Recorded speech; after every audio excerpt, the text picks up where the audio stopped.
O sector gandeiro destaca a importancia de adoptar medidas preventivas ante os posibles ataques dos xabaríns e dos lobos.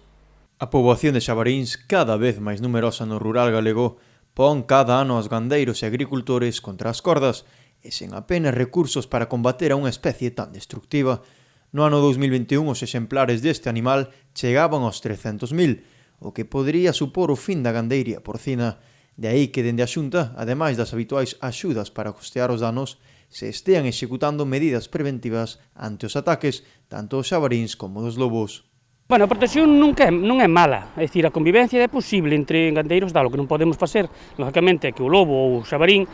sempre repercuta no gandeiro, non? É dicir, que un lobo lle mate moitas reses a un gandeiro, que fai é desanimalo, ainda que a Xunta ten unhas axudas para paliar esos daños e tal e cual, sí que se está cambiando un pouco a mentalidade, estánse facendo máis medidas preventivas, estáse vindo máis axudas a tema de protección dos animales, e menos a costear despois o daño, é dicir, o daño ninguén lle gusta que o haga, non?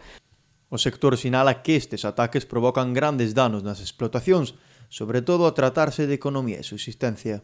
Xa poucas fincas se botan, así cada vez o monte está máis abandonado, hai máis presencia dese tipo de animales, pois, bueno, lógicamente tamén os gandeiros gandeiros e agricultores suelen cansarse un pouco desta situación. Porque, bueno, pues estamos falando de que moitas veces son unha economía de subsistencia, é dicir, ter un pouquiño de produción máis ben para autoconsumo. Entón, claro, se nunha noite un depredador pois che acaba con os teus animales ou con parte deles, ou un jabalí que che vai a unha finca e che fai un destrozo grande, pois, lógicamente, económicamente, pois é moi perjudicial. E non todo o mundo pode acollerse ás axudas que, por desgracia, pois tamén ten a administración.